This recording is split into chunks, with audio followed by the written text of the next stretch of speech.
Doy una fraternal bienvenida a todos y cada uno de los presentes. Hoy tendremos en esta charla relacionada con los extractos de las cartas de los maestros de sabiduría, la exposición por parte de nuestra querida hermana Tere Ayala, que siempre nos trae interpretaciones muy profundas acerca de las enseñanzas, en este caso, que los maestros dieron en su momento como una guía para la comprensión de lo que se pretendía realizar dentro de la sociedad teosófica y para aquellos que aspiraban a ser aceptados como discípulos de los maestros en mención. Así que, bienvenida Tere, muchas gracias por aceptar nuestra invitación y adelante con tu exposición. Muchas gracias. Gracias, mi hermano, por la oportunidad otra vez.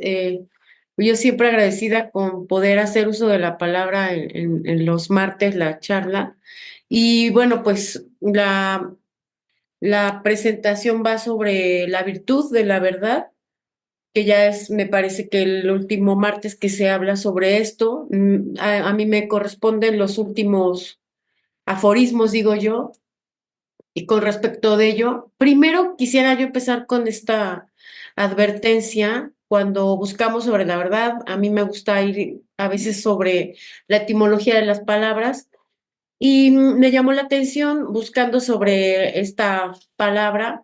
El origen, digamos que en Occidente más próximo sería como el latín, pero hay una anécdota sobre esta palabra, sobre veritas, ya que aparece en un, digamos, monumento de la universidad muy prestigiada que todos seguramente conocemos de oídas, que es Harvard, ¿no? Hay esta anécdota acerca de esta estatua que tiene digamos, lema sobre la verdad de John Harvard y que también le llaman la estatua de las tres mentiras, ¿no? Aquí el año de nacimiento de este hombre fue en 1607 a 1638 y nos sirve esta fecha porque es parte de una de las tres mentiras, ¿no? La primera es que él fue fundador de la universidad, según la propia universidad, cuando en realidad él no fue fundador de esta, él fue contribuidor. Él en realidad había donado unos 500 libros a la institución y bueno, más tarde lo hacen pasar como fundador de esta, ¿no? La segunda mentira es que fue fundada en 1638 cuando, bueno, en realidad fue fundada en 1636. Y la tercera mentira es la propia estatua que aparece ahí de John Harvard, que en realidad fue hecha y puesta ahí 200 años después. Esta fue hecha por Daniel Chester y en realidad pues se trata de la estatua de una persona, de un alumno de la escuela que se llamaba Hermann Hoare. Y esto me pareció muy curioso porque pues incluso en esta explicación etimológica de de la palabra verdad, que nos lleva a raíces indoeuropeas, por supuesto, pues nos hace como la reflexión de que podamos hablar de la verdad siendo auténticos y no como el lema de esta universidad tan renombrada, ¿no? Y justamente, bueno, pues es hacer la reflexión, cada quien, yo creo que el objetivo de leer aquí estos aforismos, pues es siempre hacer una reflexión de cómo vamos nosotros aplicando lo que estudiamos, ¿no? Teosóficamente y sobre todo de a qué nivel lo vamos estudiando.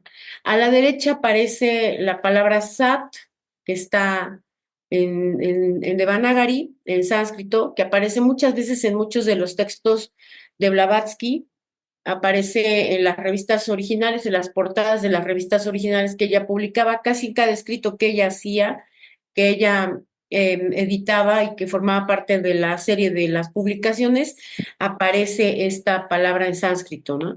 Y cuando vemos esta palabra sat, que ahí vemos las dos consonantes, la primera sería la sa, la segunda está, y con ese pequeño signo abajo de este elemento vertical que se llama darán, cuando se coloca se inhibe la vocal, ¿no? Entonces, en vez de decir sata, dice en realidad sat.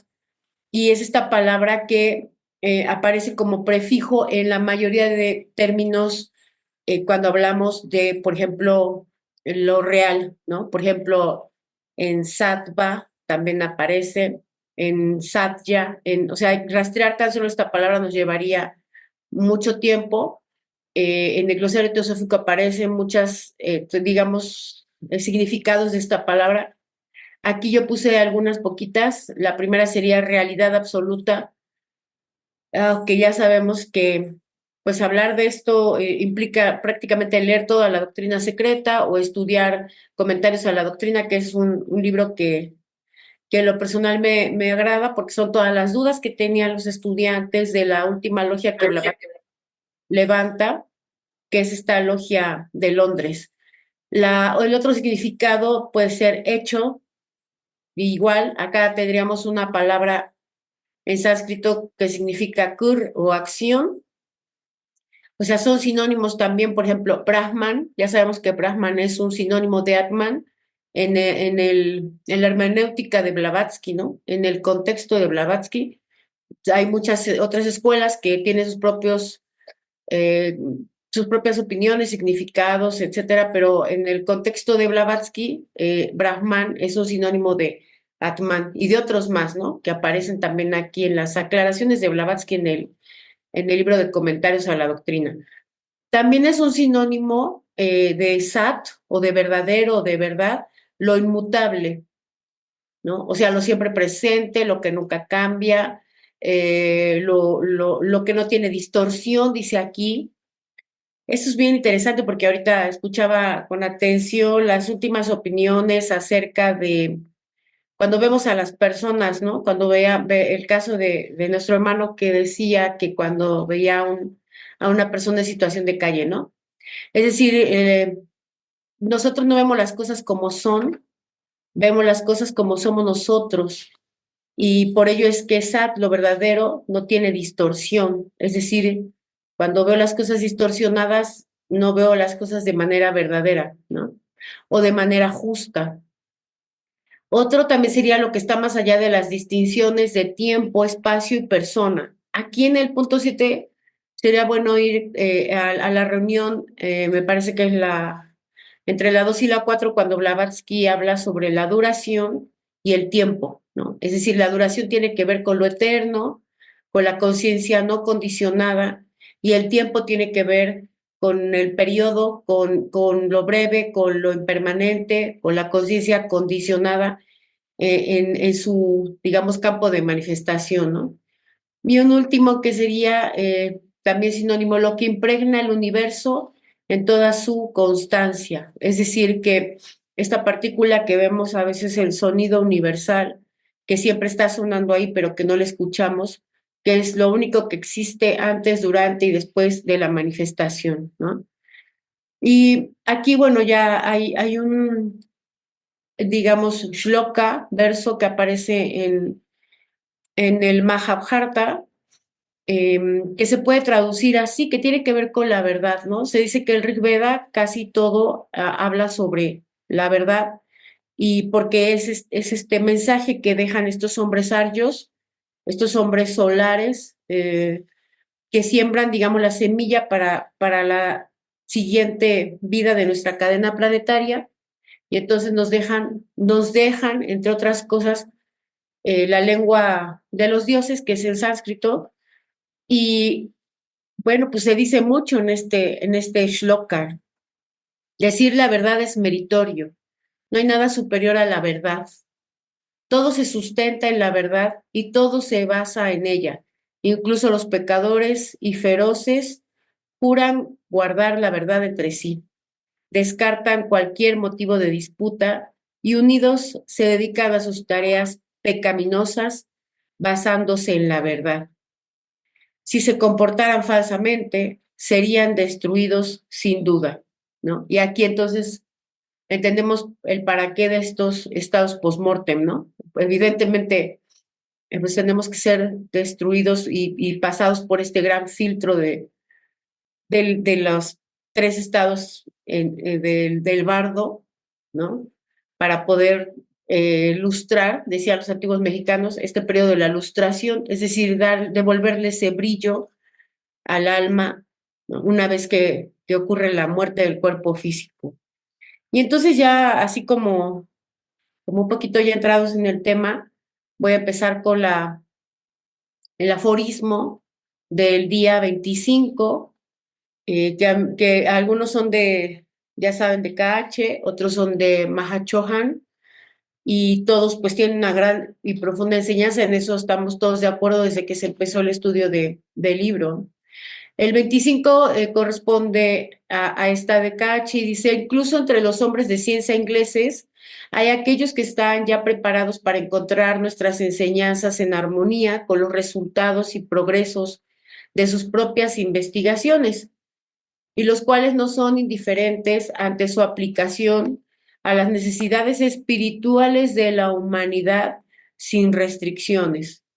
Entre estos puede estar vuestra tarea para lanzar las semillas de la verdad y señalar el sendero. Entonces vemos que, digamos que la tónica de estos versos en el mes que corresponde a esta virtud de la verdad va sobre hacer conciencia, digamos, entre comillas, sabemos que la conciencia no se puede hacer, ¿no? Pero va sobre entrar en razón de que la verdad es el derecho de cada ser pensante, porque sabemos que la teosofía posiciona al humano en su justo lugar, ¿no? Es decir, una vez que llega a la conciencia, porque no llegamos las personas, llega la conciencia a la forma humana, es que puede autoconocerse, es que puede reflejarse, es que puede proyectarse y etcétera, ¿no? Todos estos fenómenos de la conciencia que ya empiezan a ocurrir aquí a partir de la forma humana.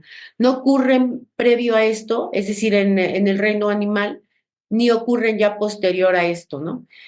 Pareciera que por su naturaleza, el principio que nos hace a nosotros reflexionar y incluso entrar en juicios de valor y generar opiniones y críticas y etcétera, pues es este principio dual en sus funciones solo para la forma humana, ya sabemos que es manas, ¿no? Que es el pensamiento. Hay que recordar siempre esto, ¿no? Que en manas es dual en sus funciones solo para la forma humana en la que nos encontramos la gran mayoría. Entonces yo comentaba que previo a la forma humana, el animal no tiene este ejercicio del pensamiento de manera activa, y después de la gran mayoría de hombres o de formas humanas tampoco ocurre esto, ¿no? Es decir, que hay seres adelantados con forma humana todavía, pero que ya no entran en juicios de valor, ya no se confrontan si harán lo que deben hacer o no lo harán, ¿no? Al final entienden que el deber debe cumplirse, que el deber tiene que ver con la justicia, con ser justos, con actuar y con hacerlo, y no posponen, ¿no? No refutan, no muestran una falsa rebeldía para no actuar como deben hacerlo, ¿no? Como el deber implica. Entonces, parte de este deber en el reino humano es conocer la verdad. Pero ¿cómo vamos a conocer la verdad los que apenas estamos como entrando en este autoconocimiento, ¿no? En el entender para qué estamos aquí?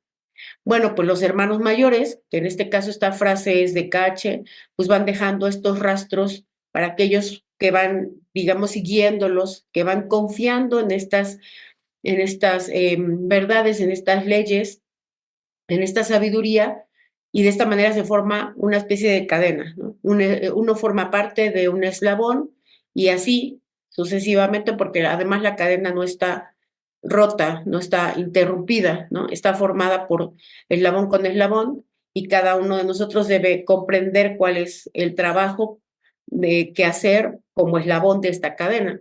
Entonces ellos, los hermanos mayores, comprenden que ellos deben dejar para nosotros estas enseñanzas, ¿no?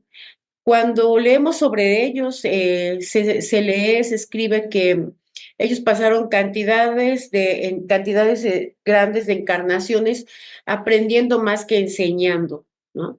Es decir, pues tienen mucha experiencia por delante con respecto de nosotros. Y debido a esa experiencia y que han corroborado en todos los departamentos de la naturaleza la teosofía, pues es que pueden por sí mismos dar testimonio de estas verdades y entonces la pueden transmitir a otros, ¿no?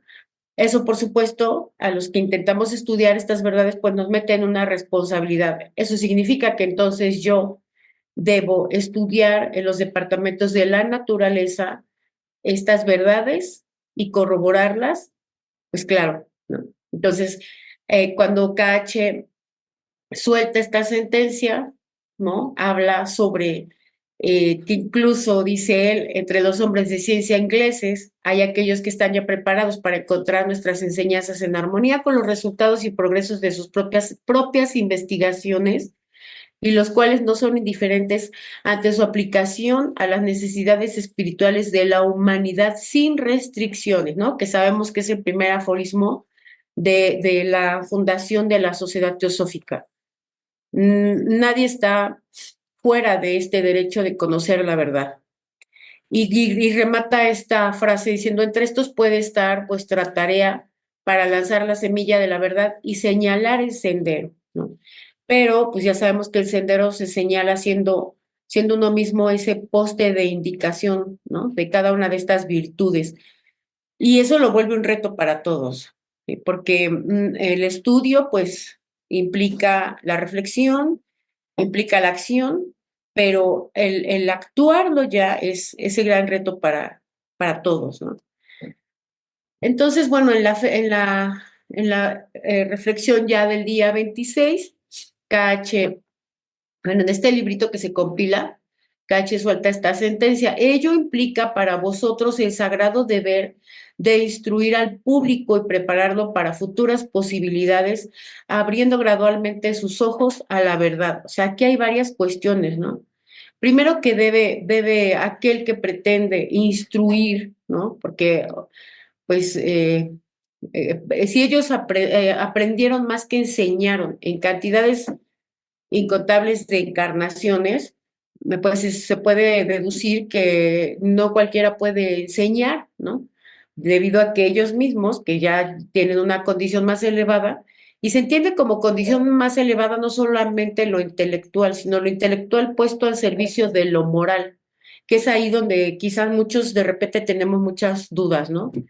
¿Qué es lo moral? ¿O por qué algunos tienen una condición más elevada que otros? ¿O cómo se entiende que unos tengan como más preparación, etcétera? Porque es la intelectualidad, o sea, lo que se entiende como intelectualidad o inteligencia es esta que se pone al servicio de lo moral. Y lo moral se entiende como em, la aplicación de las leyes, ¿sí? De la naturaleza, por supuesto, de manera natural, sin forzar, ¿no? ¿Qué leyes? Pues ya sabemos, ¿no? La ley de la acción, ¿no? La ley de la justicia, las leyes de la compasión, del altruismo, es decir, aquel que entiende que, bueno, hablaríamos de un mundo utópico prácticamente, ¿no? Aquel que entiende que nadie es más ni menos, ¿no? Aquel que entiende que todos somos uno, que se hace parte de la unidad. Un poco al final se va a ir entendiendo este contexto de cómo se comprenden las leyes bajo la mirada de los hermanos mayores, ¿no? Por lo que ellos sueltan en sus frases, ¿no? Pero además este es un proceso que debe ser vivido gradualmente, ¿no? Es decir, aquel que ya está preparado para instruir, ¿no? Aquel que ya aprendió de los departamentos de la naturaleza y que puede, por lo tanto, descubrir estas leyes porque se hace un servidor de la naturaleza, es decir, su búsqueda o su ciencia, porque al final podríamos espolear un poco la película de este texto Teteteso de la ciencia. Hay varias definiciones de ciencia en pero básicamente ciencia tiene que ver con la búsqueda, ¿no? Y cómo buscamos, es decir, qué vehículos, qué principios, qué órganos, incluso puede ser órganos del cuerpo, utilizamos para la búsqueda. A eso le podemos llamar ciencia, ¿no? Entonces, de manera gradual, aquel que empieza a indagar, a investigar en los departamentos de la ciencia, que se pone al servicio de ella, es decir, que no investiga y que no indaga para servirse ¿no? De la naturaleza, sino para servir a la naturaleza. Hay una gran diferencia aquí, ¿no? Entonces empieza poco a poco a generar, ¿no? Su despertar, digamos, de alguna forma, y entonces gradualmente puede, como dice aquí, abrir los ojos a la verdad, ¿no? Ayudar a otros a que abran los ojos a la verdad. La frase del 27, también de KH, nos dice, tenéis que probar a los que os quieren mal y a vuestros enemigos que vuestra causa, al ser poderosa y habiendo afirmado su posición, es la roca de la verdad. De ninguna manera puede ser nunca obstaculizada en su progreso, por ninguna oposición, por más poderosa que sea, si estáis todos unidos y actuáis en consecuencia. Esto es bien tremendo porque de repente cuando estudiamos teosofía hay un como una especie de comodidad, ¿no? En general, podría decir, en general los estudios, las búsquedas, la ciencia que se hace o que se acepta de la comunidad científica oficial, de repente es muy cómoda, ¿no? Y cuesta demasiado trabajo poder salir de esta especie de nata para poder hacer reflexiones personales teosóficas e ir sobre la ciencia antigua, ¿no? O la búsqueda antigua. Ese es el gran reto, dice Krishnamurti, ¿no? O sea, no solamente estudiar, aceptar todo lo que estudiamos, incluso las opiniones de los hermanos, que muchas veces estamos equivocadísimos, lo hablo desde mi perspectiva, y que cualquiera puede decir, ah, pues Tere dijo esto, ¿no? Y entonces por eso lo tomo como una verdad.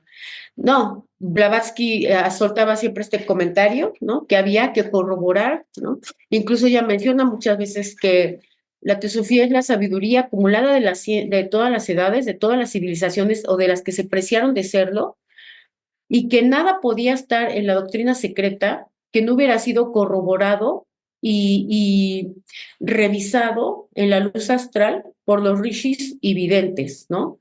Es decir, que nada que está en la doctrina secreta puede ponerse allí, ¿no? Si no realmente se ha observado que corresponde con las videncias, ¿no? Con las experiencias de los adelantados, y ya sabemos que adelantado tiene que ver siempre con lo moral, ¿no? Es decir, inmoral se entiende como egoísta, ¿sí? Entonces, alguien que es altruista, que es compasivo, caritativo, que no entiende la propiedad privada como parte de su vida, en pocas palabras, eh, entonces ese es alguien moral, ¿no? Dice Blavatsky, aquel que está dispuesto a quitarse hasta el último bocado de la boca para dárselo a otro, ese es alguien moral. Por eso digo, no le cabe en la mente la propiedad privada, ¿no? A veces nuestro mundo occidental es muy dado a que tengo una pequeña propiedad y quiero otra, y ya tengo otra y quiero otra, y entonces la puedo usufructuar, la puedo rentar, y entonces no me interesa si esos que van a vivir ahí, pues tienen que hacer muchos esfuerzos para pagar las rentas, ¿no? Que tienen muchos hijitos y que de repente se les complica el asunto, y no me interesa eso, a mí me interesa tener más propiedad privada, ¿no? Eso es una mente egoísta. En este libro de Al País de las Colinas Azules se entiende mejor, ¿no? De cómo Blavatsky va subiendo poco a poco la colina y va encontrando, mientras más asciende la colina, va encontrando civilizaciones más morales, más justas, ¿no? En las que incluso no se entendía el concepto de lo mío, por ejemplo. No existía la palabra robar, ¿no? Este libro es bellísimo, a lo mejor varios tuvieron la oportunidad de leerlo y recordarlo, nos abre el panorama sobre lo que es lo moral, ¿no? En términos de la fraternidad y etcétera. Entonces, pues sí, va a ser todo un reto, ¿no? Probar, dice aquí, a los que os quieren mal y a vuestros enemigos, sobre todo, dice aquí, que vuestra causa al ser poderosa y habiendo afirmado su posición, es la roca de la verdad. De ninguna manera puede ser nunca obstaculizada en su progreso, por ninguna oposición, por más poderosa que sea. Si estáis todos unidos y actuáis en consecuencia, ¿no? O sea, sí hay una condición para hacerse fuerte esta, pues debe haber la unidad, ¿no? En este caso, bueno, muchas veces se referían a la sociedad teosófica como el cuerpo de la teosofía, que para que realmente pudiera tener éxito debía cumplir el primer aforismo, ¿no? O sea, entrar con estos preceptos del primero al tres, hasta que Blavatsky ya es instruida de formar el grupo interno, en el que entonces ya no solo son estos tres preceptos, sino que hay otros seis que son para el acceso de cualquier miembro, dice ella, prácticamente cualquier miembro debería cumplir estas seis instrucciones, cualquiera que se haga miembro de la Sociedad Teosófica deberá cumplir estos y el resto ya están como más enfocados, podríamos decir, a los miembros del grupo interno, ¿no? Y el primero, después de estos tres, ya sabemos que es crear un núcleo de la fraternidad, el primero de estos tres, pero el primero de los seis es el ser un ejemplo, digamos, una revelación de la armonía, ¿no? Debe ser un poste de indicación, ¿no? Digamos, de templanza para cualquiera que me rodee, ¿no? Yo poder estar en cualquier sitio y poder ser esa armonía que se busca, sobre todo en estos tiempos, esa armonía, esa, esa templanza que se necesita en estos tiempos, sobre todo en nuestras sociedades que son bastante complejas, ¿no? Bueno, la del 28 que ya aquí eh, vienen tres frases que son de Maha Chohan. La del 28 dice, entre la degradante superstición y el todavía más degradante y brutal materialismo, esta metáfora es bien hermosa, a la blanca paloma de la verdad difícilmente le queda un sitio donde reposar sus fatigadas e inoportunos pies, ¿no? Eh, me llamaba la atención algunos memes que hace un rato acerca de la verdad, ¿no? Mencionaba que la verdad por muchos siglos fue escondida a los hombres, ¿no? Pero ahora nosotros nos escondemos de la verdad.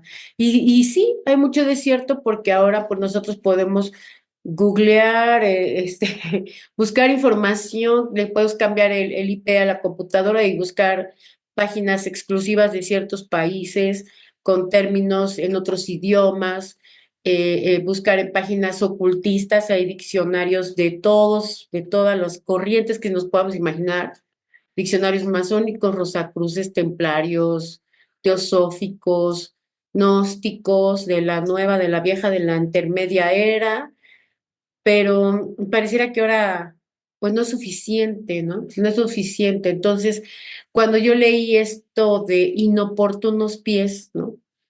Por supuesto que se entiende que pues el significado de esta palabra materialismo, ¿no? Entre la degradante superstición y el todavía más degradante y brutal materialismo, ¿no?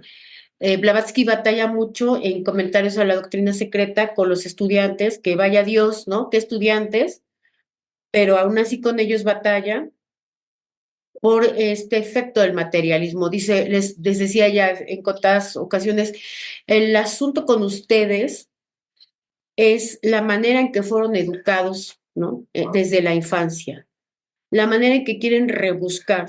Cuando ella debate con un científico renombrado allí en la logia acerca de la tabla periódica, por ejemplo, acerca de la diferencia entre molécula y átomo, de cómo usaban indiscriminadamente el término átomo y que entonces revela, o no hay yo entendí que este prefijo de Atman, ¿no? En sánscrito, pasa a nuestro, pues hasta nuestro español, átomo, ¿no? Y para nosotros, en la ciencia oficial, el átomo es indivisible, ¿no? Claro, cuando ella le dice a este miembro hindú de la misma logia que les defina o que les dé un significado más occidental a los estudiantes, eh, este miembro hindú, acerca del término Atman, este miembro hindú dice, Atman podría significar indiviso siempre presente, ¿no? Entonces uno empieza como a acomodar los conceptos, a romper conceptos viejos, ¿no? A deshacer de repente ahí antropomorfismos, porque de repente a lo mejor me costó trabajo quitarme esa versión cristiana de Dios, y entonces estudiando teosofía yo puedo pensar que Brahman es también como un señor grandote, ¿no? En el cielo, y entonces uno tiene que replantearse qué es la unidad, ¿no? ¿Qué es Atman? ¿Qué es esto? ¿Qué es este uno indiviso siempre presente? Y cuando estos estudiantes intentan hacer el concepto, muchas veces Blavatsky muestra desesperación, ¿no? Porque ellos no logran hacer un concepto que no sea antropomorfo o materialista. El significado aquí de la palabra superstición, ¿no? Significa verdad deformada. Entonces es lo opuesto a nuestra virtud, ¿no? Del mes de marzo. ¿Sí? Es degradante deformar la verdad, ¿no? Entre la degradante superstición y el todavía más degradante y brutal materialismo.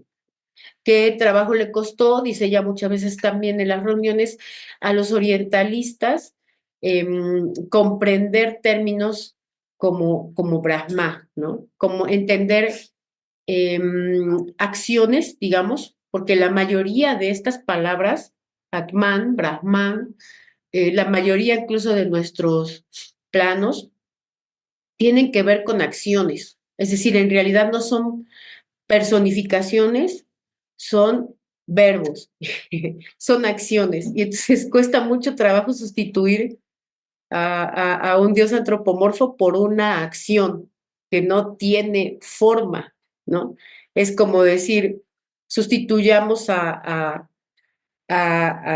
no sé, alguien que les represente, alguien que sea muy motriz, ¿no? Sustituir ese nombre de la persona por la acción, por ejercitarse, ¿no? Por correr, por caminar.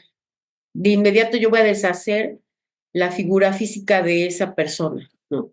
Algo parecido aquí ocurre. A mí me llama la atención que de repente, incluso puede ser en escuelas que utilizan el Devanagari para el estudio o el sánscrito, que todavía antropomorfizan a las fuerzas de la naturaleza, ¿no? Entonces, por eso nos cuesta mucho trabajo cuando hablamos de jerarquías de seres en estos temas, nos cuesta trabajo romper el concepto de que forzosamente tiene que ser hombre-mujer, ¿no? Estas tres personas que estamos acostumbradas en el cristianismo.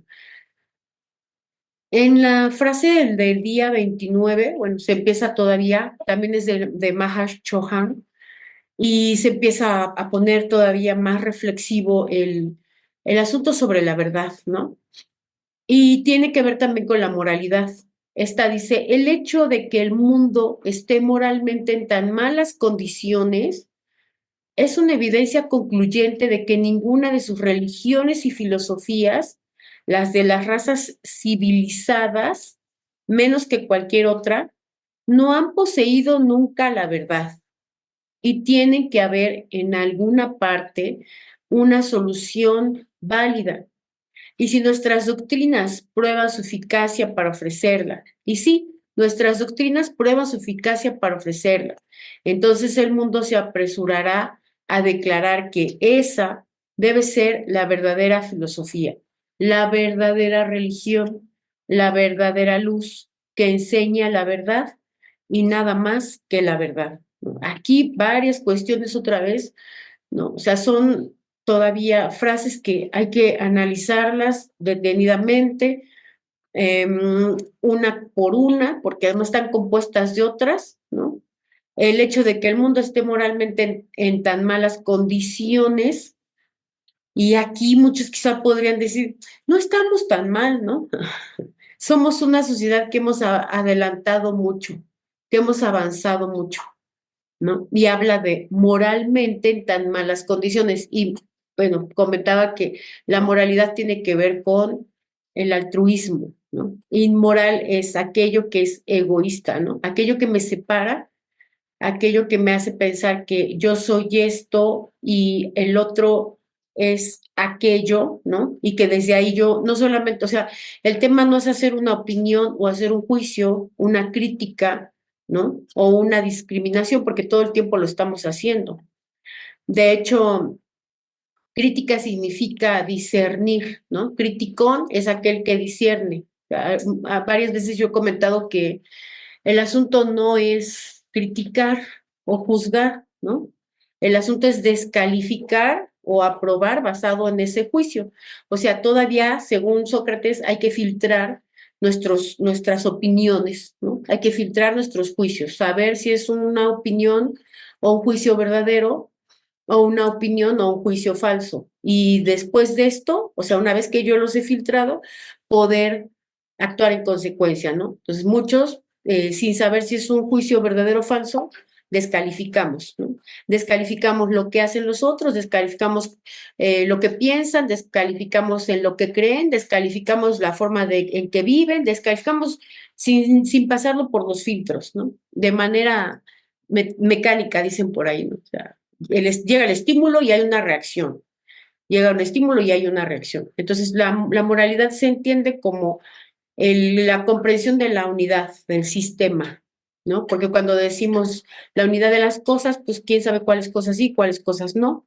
Pero cuando decimos la unidad del sistema, entonces se comprende la vida como una, la vida como un sistema, dice Jeffrey Farfin, como una gran cosa. No hay cosas, hay una gran cosa, ¿no? Dice en la introducción de la deidad del cosmos y el hombre, dice él, ¿no? Entonces, ¿qué es lo moral? Pues aquello que me hace tomar conciencia de que soy en esa unidad, ¿no? De que si sin tal o cual no puede haber unidad. Y quizás sí habrá quienes digan, no estamos en malas condiciones, porque lo estamos mirando desde nuestra perspectiva, ya decíamos en la frase anterior, nuestra perspectiva materialista, nuestro punto de vida occidental, ¿no?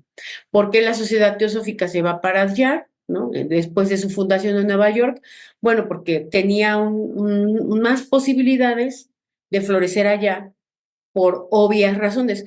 ¿Cuáles son esas obvias razones, no? O sea, fue el lugar en donde los arios empiezan digamos, diseminarse por los continentes, empiezan a esparcir, ¿no? Estos hombres luminosos, ario tiene ese significado también como hombre iluminado, como incluso dorado, resplandeciente, etcétera. Estos hombres empiezan a expandirse, empiezan a migrar de allí, ¿no? Entonces la fundación tiene que irse para allá porque tiene mejores condiciones, porque se trata de los herederos, ¿no? De esta sabiduría, más que tradición de esta sabiduría, por sus condiciones, ¿no? Originales.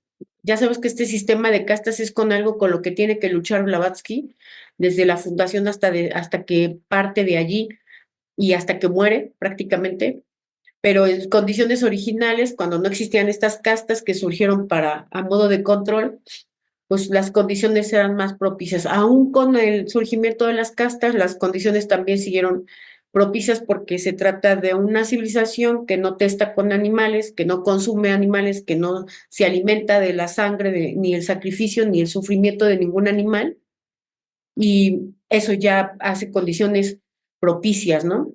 Hay algunos relatos en algunas cartas de Blavatsky en las que ella hablaba de ciertos procesos meditativos en los cuales tenía que dejar ciudades, por azares del destino le tocaba vivir en alguna ciudad donde había rastros, ya saben, estos lugares de sacrificio de animales, y tenía que abandonar esas ciudades para hacer lo propio por el magnetismo de estos lugares, ¿no? O sea, no, el propio magnetismo de estos sitios donde hay este tipo de actos no permite que aquellos que están ya en un entrenamiento, para que ya son adeptos, o en el caso de ya un grado más adelantado del adepto inicial, pues ellos no pueden con ese magnetismo pesado, ¿no? De estas prácticas, pues incluso conocidas como prácticas de magia negra, ¿no? Y hay mucho alrededor de esto, ¿no? Incluso, por ejemplo, vemos en la frase la palabra civilizadas subrayada porque no todas las razas se pueden preciar de ser civilización, ¿no? Nuestro propio Miguel León Portilla menciona no recuerdo si fue en la filosofía náhuatl, estudiada en sus fuentes, que fue parte de su tesis, él menciona que no cualquier grupo se puede apreciar ser civilización porque estos tienen que haber desarrollado de manera, digamos, unificada la cosmovisión, la medicina, la arquitectura, la filosofía, la religión, etcétera, ¿no? Esas son las que se pueden apreciar de ser llamadas civilizaciones. ¿Sí? ¿Cómo nosotros como sociedad pasaremos a estar escritos en el futuro libro de la doctrina secreta? Pues seguramente como una raza súper violenta, ¿no? Que testa con animales, que los come, que los mata, etcétera. Y no solo con animales, con todo lo que se le para enfrente. Estaremos escritos, por supuesto, en estas páginas, ¿no? Se sabrá de nosotros cuando se estudie la cuarta ronda de la cadena planetaria terrestre, ¿no? Entonces hay mucho que todavía repasar acá, ¿no? Entender aquí a qué se refiere cuando dice que pues es evidencia concluyente de que ninguna de sus religiones y filosofías, las de las razas civilizadas, menos que cualquier otra, no han poseído nunca la verdad, ¿no? Dice, no han poseído nunca la verdad. Y si nuestras doctrinas prueban su eficacia para ofrecerla, entonces el mundo se apresurará a declarar, o sea, esto me parece realmente muy, pues, esperanzador, ¿no? Dice, el mundo se apresurará a declarar que esa debe ser la verdadera filosofía, la verdadera religión, la verdadera luz, que enseña la verdad y nada más que la verdad. Y esta esperanza pareciera que de repente ya en la frase del 30 se acaba, ¿no? Porque aquí en la 30, Maha Chohan dice, ningún mensajero de la verdad, ningún profeta ha logrado nunca durante el periodo de su vida un triunfo completo, ni siquiera Buda, ¿no? O sea, dice, ninguno. Y entonces esto pues por supuesto, yo escuchaba con atención el estudio y este asunto de que el Nazareno vino para salvarnos del pecado, ¿no? Pues claro que si hubiera venido a ello, pues tampoco lo hubiera conseguido porque seguimos, la palabra pecado significa error, ¿no? Entonces seguimos equivocándonos, somos seres inacabados, estamos en vías pues de ser mejores, pero eso por supuesto está un poco lejos, ¿no? Porque nuestra cadena planetaria presente, pues está apenas a la mitad de sus circuitos, digamos, ¿no? Ya sabemos que toda cadena planetaria tiene 7 rondas, por cada ronda hay 7 razas raíz, por cada raza raíz hay 7 subrazas, y entonces nuestra cadena planetaria no es un planeta, como se dice, un planeta trascendido, porque ningún planeta trascendido puede tener una humanidad como la nuestra, ¿no? Que se autodestruye, que no percibe la unidad, ¿no? Que, que, que le falta mucho por sentir compasión por el otro o los otros. Es más, lo sigue viendo como los otros, ¿no? Lo ve como ajeno a, ¿no? Y entonces, pues, esa es parte del proceso que está, digamos, de la maduración que está adoleciendo, porque no puedo decir que viviendo, pero que está como adoleciendo nuestra inocente cadena planetaria. Y la última, el 31, que es de KH, él menciona el adepto ve, siente y vive en la misma fuente de todas las verdades fundamentales, la esencia universal, espiritual de la naturaleza. Shiva, el creador, el destructor y el regenerador. Esta frase es de KH. Y bueno, pues ahí está prácticamente partida en dos esta frase. Primero, ¿cómo es un adepto, no? Yo me preguntaba mucho cuando recién, entre comillas, entre recién y a mi mediana estancia en la Sociedad Teosófica, me preguntaba mucho cómo es una persona que empieza a despertar, ¿no? O sea, porque aparte me podía formular la pregunta, ¿cómo es una persona que empieza a despertar? ¿Cómo es una persona que empieza a iluminarse? ¿Cómo es una persona?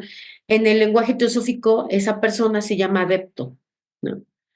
Entonces, ese adepto que ya empieza es decir, que ya ha sido aceptado, que todavía le falta el sendero probatorio, pero que por lo menos ya tomó la decisión, ¿no? Y por por tomar esa decisión de manera seria, congruente, contundente, es que el Mahatma llega a él, ¿no? Porque él se acerca, porque él hace el voto. Me parece que el siguiente mes va a ser sobre devoción, ¿no? Entonces él da el voto, él da la confianza hacia el Mahatma de manera seria, decía, contundente, ¿no? Con un propósito determinado, con una continuidad de propósito. Y entonces es aceptado, ese hombre, ese que va despertando, ve, siente y vive en la misma fuente de todas las verdades fundamentales. ¿Cuál es esa fuente? La esencia universal, espiritual de la naturaleza. Y volvíamos al punto en el que quizá empezamos, ¿no? Hacernos servidores de la naturaleza, no servirnos de la naturaleza. A veces vamos todo deprisa, ¿no? No nos damos cuenta del alimento que tomamos, de dónde viene, no lo agradecemos quizás, no nos percatamos de cómo llegó allí, por la carrera, por la prisa. Y luego eso nos repite a la mediodía y a la noche y al otro día y al otro semana y al otro mes y al otro año. Y entonces, bueno, ¿qué pasa, no? Con esta pobre humanidad, como la llaman los hermanos mayores, ¿no? No nos damos cuenta de nada, cómo nos pasó la vida encima. Entonces hay que saber hacer estas pausas para aprender a ver, a sentir, a vivir en la fuente, en esta fuente de todas las verdades fundamentales, en esta fuente que es la esencia universal, espiritual de la naturaleza. Y la otra parte que decía yo, porque da la impresión que está dividida en dos, aquí a partir de que menciona el nombre Shiva, hay algo que nos demuestra la gran diferencia entre el idioma de los dioses o la lengua de los dioses y nuestras pobres lenguas occidentales, ¿no? Después de Shiva dice el creador, el destructor, el regenerador, y si ustedes ven, todos son verbos, ¿no? Crear, destruir, regenerar. ¿Qué sucede? Que las lenguas antiguas no tenían artículos determinados. En este caso, nuestro artículo determinado es él, él, y entonces eso inmediatamente nos lleva a la antropomorfización. Además es masculino, ¿no? Además es masculino, y creamos esa forma de que Shiva fuera un hombre, ¿no? En las lenguas antiguas no existía la separación, en este caso de el verbo sustantivado. Entonces, este artículo determinado en realidad era más bien un caso gramatical, que un artículo que nos particularizara y nos diera la impresión de un género de ese verbo sustantivado, ¿no? Claro que son temas a veces ya de gente que tiene más perfil de lingüista, cuesta mucho al principio esto, pero conforme uno se va acercando al estudio, uno va comprendiendo, ¿no? Y con esta frase se acaba el mes. Yo nada más para terminar quise ponerles acá el Pavamana mantra, que todos lo conocemos, nada más que acá está en Devanagari. Ya sabemos este mantra que, bueno, primero la palabra mantra está compuesta por man y tra. Man significa pensar, otra vez verbo, ¿no? Y tra, que significa herramienta. Entonces, un mantra es una herramienta para la mente. Cuando nuestra mente es una mente mono, cuando es muy inquieta, cuando es dispersa, incluso cuando es violenta, porque vemos quienes tenemos mentes narcisistas, mentes violentas, o sea, se voltea contra uno mismo, porque a veces cuando uno no tiene confianza en sí mismo, cuando uno tiene temor, tiene miedo, la mente entonces se habla de una mente violenta, ¿no? Te está haciendo dudar, te está haciendo desvalorizarte, te está haciendo desconfiar. Esa mente hay que observarla mucho, ¿no? Entonces los mantras tienen esa función, ser herramientas para que la mente no ande ociosa, no ande violenta, ¿no? Y este último mantra es el que todos, la mayoría lo traduce así como condúceme de lo ilusorio a lo real, de las tinieblas a la luz, de la muerte a la inmortalidad. Cuando se habla de verdad o se habla de Sat, inmediatamente surge el otro concepto de la no verdad o el asat, ¿no? La ignorancia. No, es nuestro derecho conocer la verdad. Tenemos, por supuesto, los textos sagrados de los hermanos mayores que nos han dejado, y si es nuestro derecho, pues por supuesto hay que hacerlo valer, ¿no? Y pues ya con esta diapositiva yo voy a cerrar. Mi hermano, muchas gracias otra vez por la oportunidad y quedo aquí atenta para comentarios. Muchas gracias, Tere, como siempre, una explicación clara, desde luego, de estos conceptos que requieren de aclararse precisamente porque no todos tenemos la capacidad de poder interpretar estos textos que son muy importantes y que en la medida que nos acerquemos a, a lo que, a conceptualizar lo mejor posible lo que quiso decir el maestro o los maestros, pues entonces estamos aclarando, estamos eh, lanzando un rayo de luz ahí sobre estos textos que son tan importantes porque van dirigidos precisamente a quien aspira a hacerse discípulo, ¿no? Pero que en este caso a nosotros pueden servirnos y desde luego que nos servirán en su momento, porque esto pues se queda en nuestra luz astral y algún día lo rescataremos de ahí porque ahí va a quedar, desde luego, para unos muy grabado, para otros medianamente y para otros así muy superficialmente, dependiendo de la intensidad de la atención que hayamos puesto en estas explicaciones. Es que muchas gracias, Tere. Mi queridísima Tere, primeramente, pues como siempre, felicitarte por tu magistral enseñanza. La verdad me encanta aprender de ti, eres toda una máster. Y bueno, primeramente, antes que la pregunta, bueno, felicitarte. La segunda, ahorita que estabas hablando de estas cuestiones del símbolo de la verdad, me acordé que se dice que en uno de los recipientes donde se encontró la tabla esmeralda, encontraron pues ves que es muy antigua, ¿no?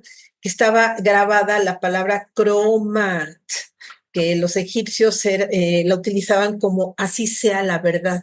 No sé, ahorita me llegó porque dije, pues todo está relacionado, ¿no? Porque precisamente él también hablaba de esas grandes verdades que después se manifestaron en las leyes herméticas. Y bueno, eso nada más era un comentario. Y Tere, nada más que tú que todo lo sabes, fíjate que siempre he tenido un poquito de duda, ahorita en la última frase que mencionas, siempre me quedó un poquito, bueno, siempre me quedé con la duda de esto de Shiva. Bueno, yo sé que es el destructor, el ego que viene después de Shiva, el destructor, ¿qué más? Bueno, lo puedes poner, el regenerador y el creador.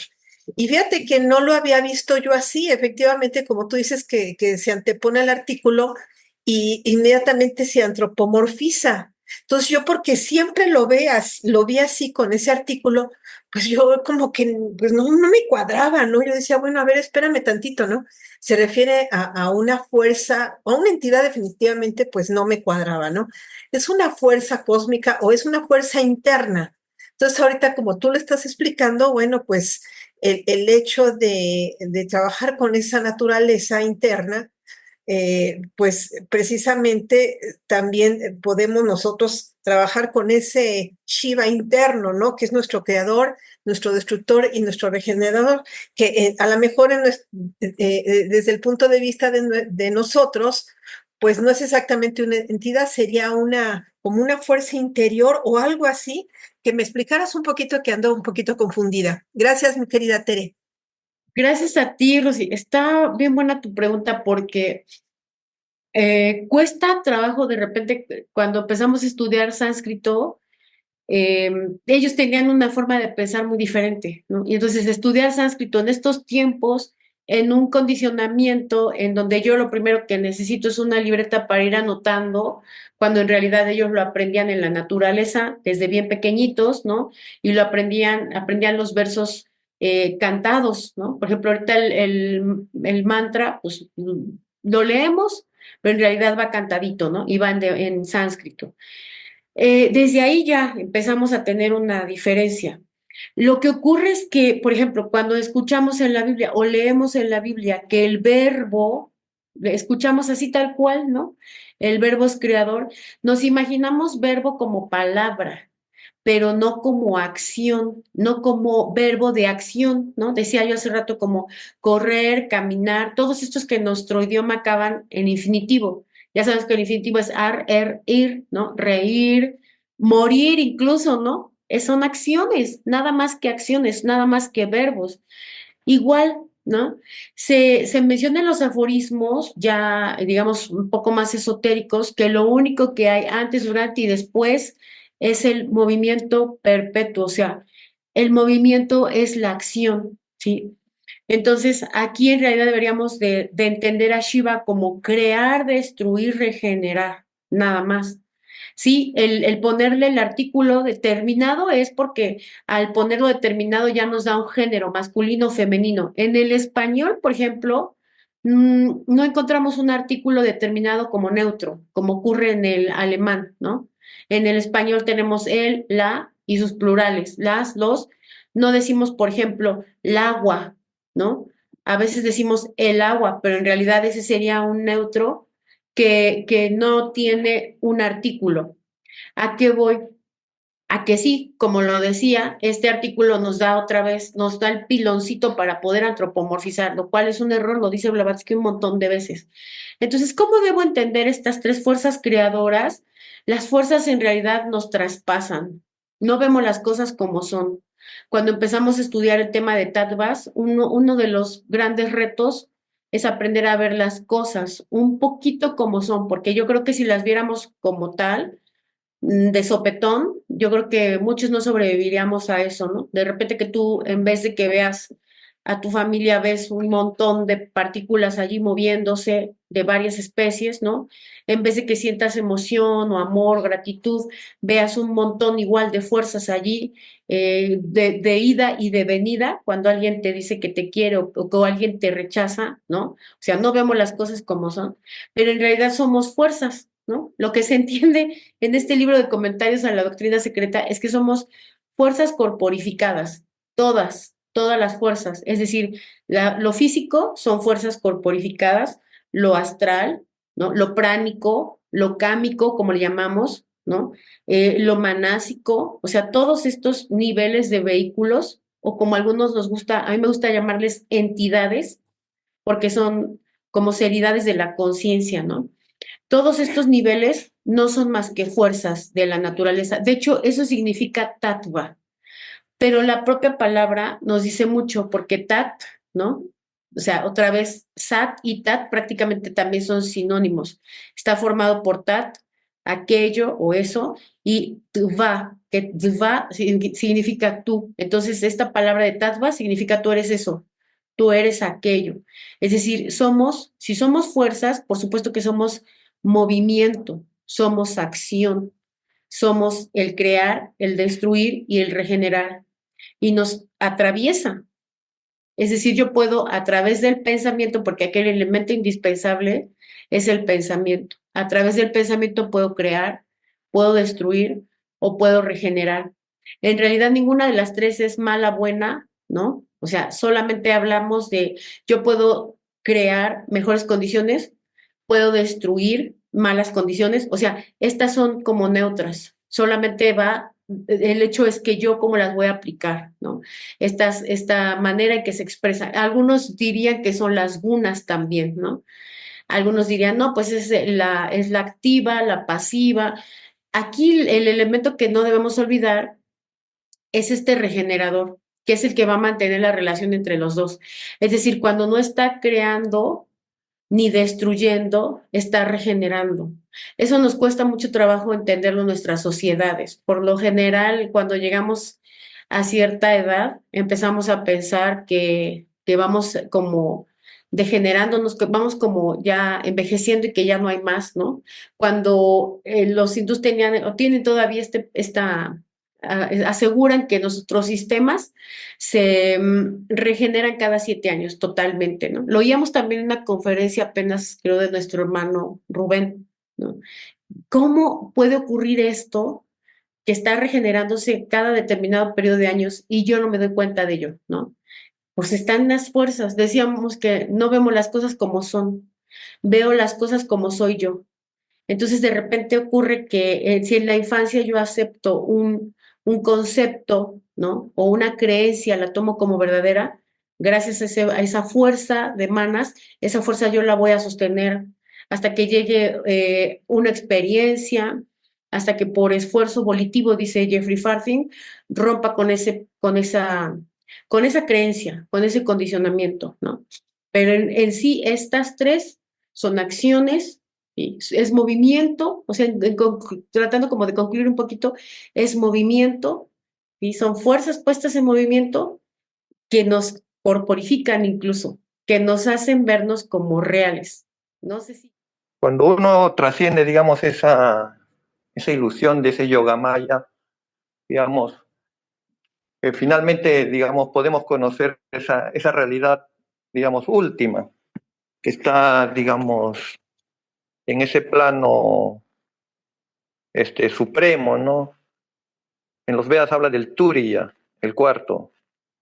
O sea, sería ya, digamos, la conciencia ya que trasciende ese maya, ¿no? Entonces, en ocultismo práctico se llama eso, digamos, el Jivan Mukta. O sea, se liberó del maya, ya está instalado en la realidad, ¿no?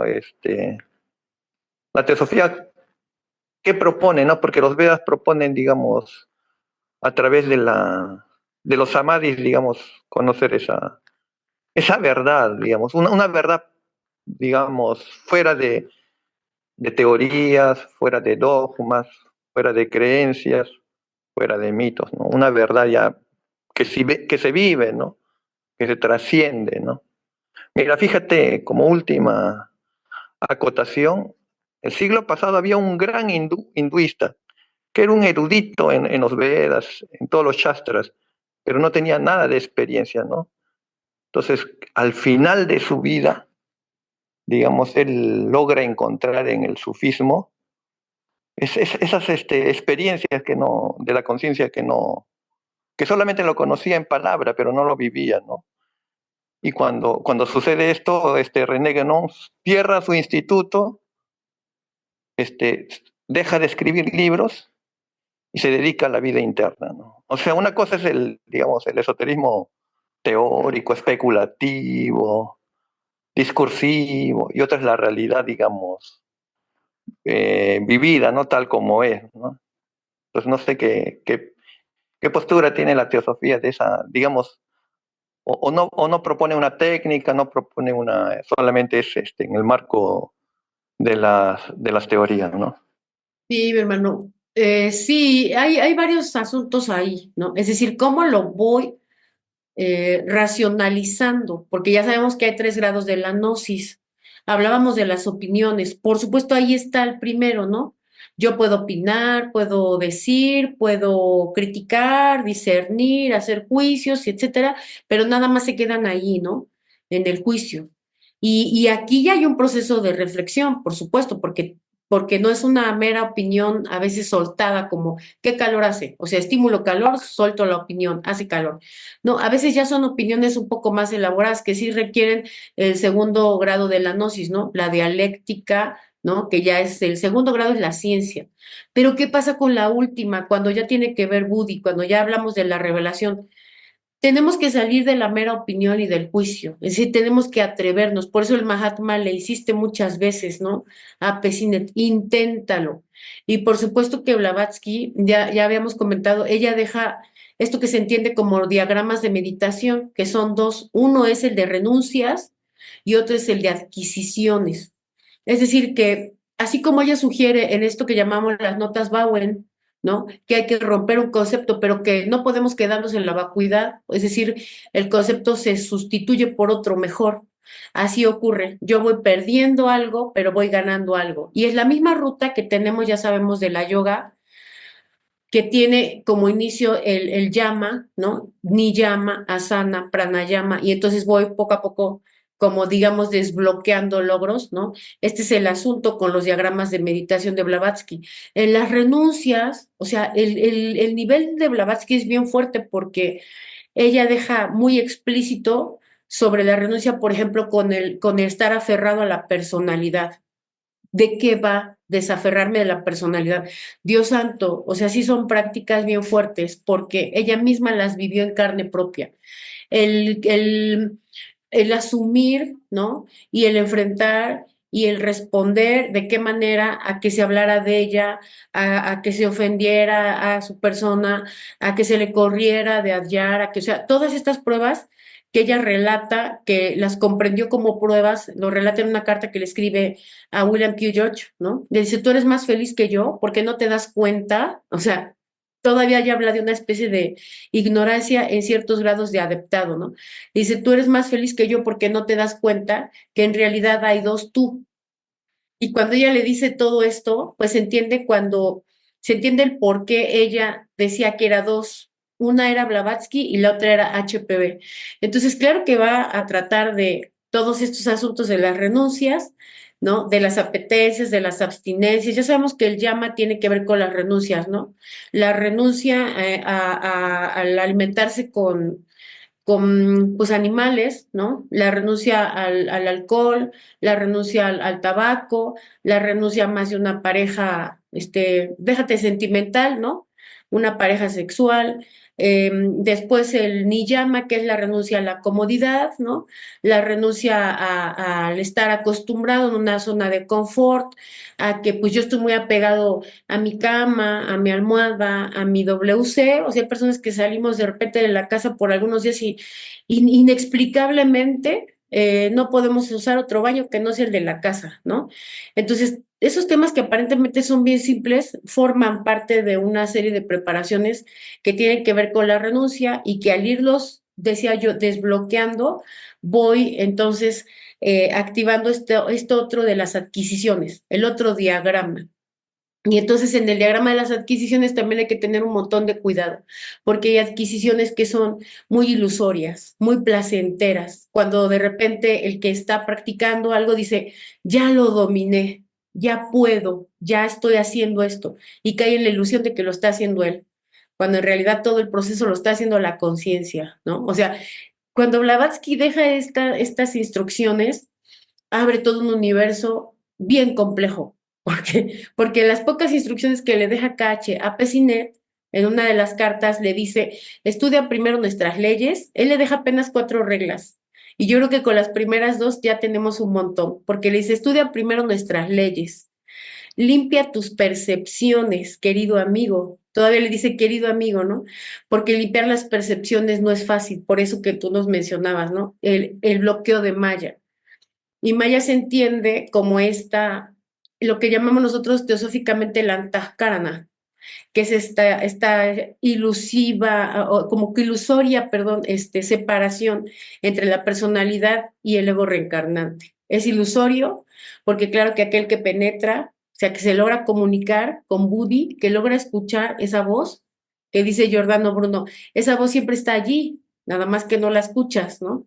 Giordano Bruno escribe en alguno de sus textos, en el de la noche de las cenizas, me parece, que lo hacen lo debaten un miércoles de ceniza, que apenas para nosotros pasó, este miércoles de ceniza, el debate y allí menciona de esta voz que siempre está allí, que es la voz de Budi, ¿no? Entonces, ¿cómo escuchar de repente para poder romper ese velo de Maya? ¿Cómo hacer que esta personalidad eh, ya no esté presente en las cuestiones de la materialidad? Porque no es lo mismo la materialidad que había cuando se escribieron los Upanishads que la materialidad ahora, que pensamos que podemos estudiar los shlokas, ¿no? Los versos, que podemos leerlos, que podemos... A mí me conmueve mucho un poema de Nezahualcóyotl sobre la verdad, y él dice, ¿quién en esta tierra puede hablar sobre la verdad, no? ¿Quién puede hablar sobre la verdad? O sea, realmente para mí es muy fuerte darme cuenta que vivimos una sociedad muy cómoda, ¿no? que de repente pues, esa comodidad nos hace entrar más en la dormidez, nos hace estar más presos de malla y entonces carecemos de la capacidad de ponernos en el lugar del otro. Si yo salgo ahorita a la calle y veo una persona que está pasando frío, difícilmente la voy a meter a mi casa, ¿no? Difícilmente yo si veo un animal que tiene hambre o que está pateándolo a alguien, o sea, difícilmente voy a defender a otro, difícilmente voy a cobijar a otro, difícilmente. Cuando el Mahatma le dice inténtalo, le está diciendo eso, ¿no? Le está diciendo, aprende a romper la ilusión de que solo existes tú, ¿no? Tus problemas, tus deseos, tus condiciones, o sea, aprende a ponerte en el lugar de los demás, porque es una línea que nosotros dibujamos, es una línea que no existe. Es un margen, un muro que yo me inventé. La diferencia entre la gente que actúa y ayuda a otros es que ellos quitaron esa línea imaginaria, que alguien les dijo que debían ponerla. Pero primero es descubrir quién y dónde me dijo que debía poner esa línea. ¿Quién me dijo que meter a alguien significa ponerme en riesgo porque me va a robar, ¿no? ¿Quién me dijo que si acaricio un animal me va a pasar la roña? O sea, ¿quién me dijo eso? ¿Por qué me inventaron eso? Y además, ¿por qué yo lo creí y lo sigo creyendo? O sea, almas tan grandes como la Madre Teresa de Calcuta, que acariciaba a los leprosos y los curaba y los frotaba. O sea, hay videos de ella impresionantes donde hacía eso y los frotaba y los hacía caminar. O sea, gente tullida así. ¿Por qué nunca se contagió de nada, no? Entonces, son ejemplos que no son sobrenaturales ellos, porque no existe lo sobrenatural, porque no hay nada sobre la naturaleza, porque la naturaleza es sabia, ¿no? Entonces, lo sobrenatural no existe. Entonces, hay que intentarlo. Pienso que aquel que empieza, o sea, la clave es dejar del discurso, dejar de parecer un teósofo para hacerlo, ¿no? Salir del discurso para pasar al hecho.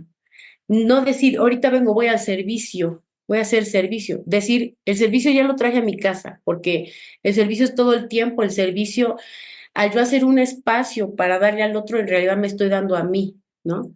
Y en realidad lo que estoy haciendo es, pues, ahora ya le debo al otro porque no me debe el otro a mí porque le sirvo, sino yo le debo al otro porque me está dejando servirle. Pero como no vemos las cosas como son, se vuelve un círculo vicioso. Entonces, sí hay la ruta, sí hay las preparaciones, sí las deja Blavatsky, deja las guías, le llama instrucciones, y estas instrucciones las deja básicamente para el grupo interno, que se supone, y aquí está lo difícil, porque se supone que el grupo interno que ella funda es de los más estudiosos, o sea, se hace el grupo interno con los más dispuestos, los que le piden a ella ser entrenados, los más estudiosos, ¿sí? Los más fieles a ella. O sea, no cualquiera puede ser de grupo interno.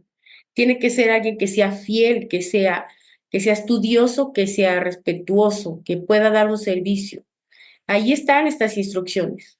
A últimos años, algunos hermanos en libros ponen de repente extractos de las instrucciones, lo cual a mí me parece muy bueno, porque nadie se enteraría si no fuera porque estos hermanos han hecho traducciones. Hay instrucciones que no están traducidas y que merecen ser estudiadas por todos, porque así cambiaríamos nuestra manera de pensar, nuestra manera de actuar, nuestra manera de vivir, de cómo nos alimentamos, de cómo nos curamos, de cómo tratamos nuestras enfermedades. O sea, Blavatsky dejó escrito un montón de cosas que son muy útiles ahora en nuestro tiempo. Y bueno, pues nada más falta ser osado y ser determinante, porque es un poco pesada la lectura de estas instrucciones, pero ahí están, ¿no? Gracias, mi hermano Enrique. Hola, buenas noches, Tere. Buenas noches a todos. Tere, muchas gracias. Estaba muy interesante la ponencia. Y solamente tengo una pregunta en referente a lo que es esta parte de la verdad y la realidad, ¿no? Esto depende de la conciencia de cada quien, del nivel de conciencia de cada quien, es donde vamos a poder percibir esta verdad o tu realidad, ¿no? Y por qué muchas veces esta percepción es demasiado muy, ¿cómo te podré preguntar? muy irreal, ¿no? Muchas veces lo vemos de diferentes espejos, ¿no? De acuerdo al reflejo que nosotros queremos emitir o obtener de esta vida, ¿no? Gracias, Tere. Gracias a ti, Pati. Sí, tiene, o sea, lo que llamamos nivel de conciencia tiene que ver con la calidad de ser humano que somos. Así se entiende moralmente, o así es lo que deja ver, por lo menos Jeffrey Farthing, ¿no? O sea, Blavatsky también lo escribe un montón de veces, ¿no? Y cuando nosotros leemos por primera vez que una rusa tenía sirvientes, ¿no? O que llevaba a su familia, a su casa, a sirvientes. Pensamos así como si fuera un aristócrata común y corriente, ¿no? Que tiene un montón de servidumbres y incluso hasta en condiciones de esclavitud. Pero lo que ocurrió con Blavatsky es que ella adoptaba estas personas que no tenían buenas condiciones para vivir y entonces los hacía parte de su familia, los hacía su familia. Lo que ocurrió con los Colum, esta traición de la que ella es, pues se podría decir que víctima, fue precisamente eso, ¿no? El abuso de confianza de alguien en quien ella confió y entonces los cobija, ¿no? Los cobija y los ayuda y ellos empiezan a hacer de las suyas, ¿no? Entonces romper esa barrera, decía yo, ese muro imaginario del por qué no voy a ayudar a alguien, ¿no? Del por qué, y entre comillas, ayudarlo yo a él, ¿no? Cuando no existe tal.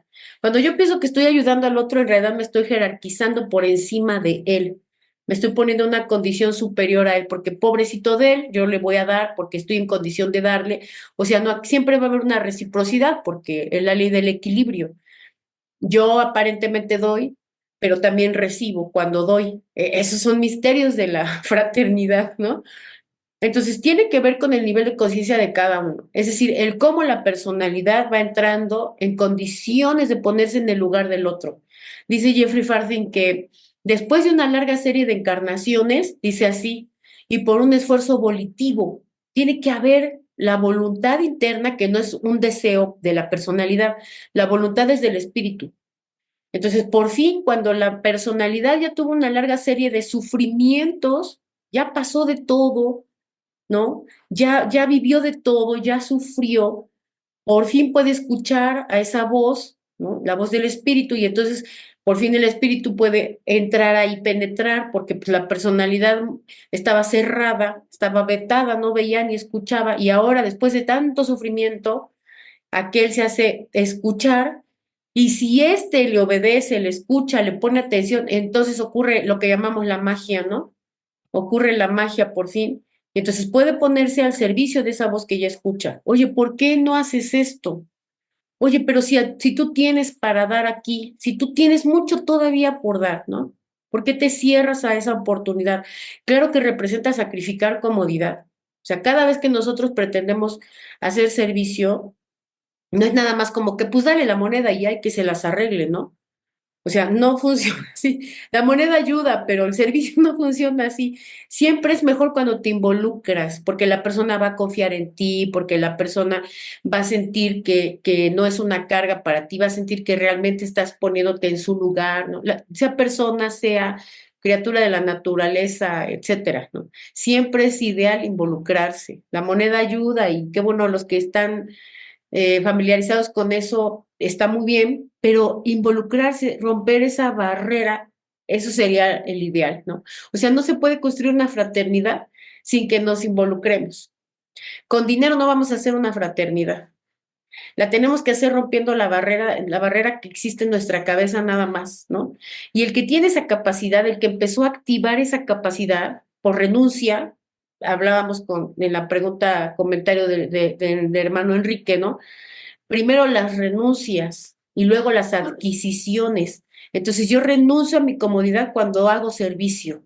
Incluso cuando le doy la moneda, renuncio a mi comodidad, porque a lo mejor con esa moneda me iba a complacer un deseo más. Y dije, bueno, voy a ceder a este deseo por hoy y voy a darlo para que otro, ¿no? Supla, no su deseo, su necesidad, ¿no? Entonces implica una renuncia. El servicio siempre va a implicar renuncia. Y ahí empezamos a mover, ¿no? Empezamos a mover esas fuerzas de las que hablábamos con Rosy. Empezamos a mover esos tattvas. y se empiezan a mover fibras dentro de nosotros. Y ese logro desbloqueado, digamos, va a abrirnos la posibilidad a otro reto. Y entonces el siguiente reto también, ¿no? Nos arriesgamos, lo intentamos y abre otro. Eso se supone, en términos teosóficos, que nos va haciendo fraternos, morales, inegoístas. La gran pregunta es si algún día la conciencia encarnada en el historial de cada uno de nosotros estará, digamos, puesta para ser un Giordano Bruno, o sea, una Madre Teresa de Calcuta, un Sócrates, una Blavatsky, un muchos que ha habido en la historia de la sabiduría antigua, ¿no? Porque realmente esto solo lo aceptan aquellos que tienen mucha entereza.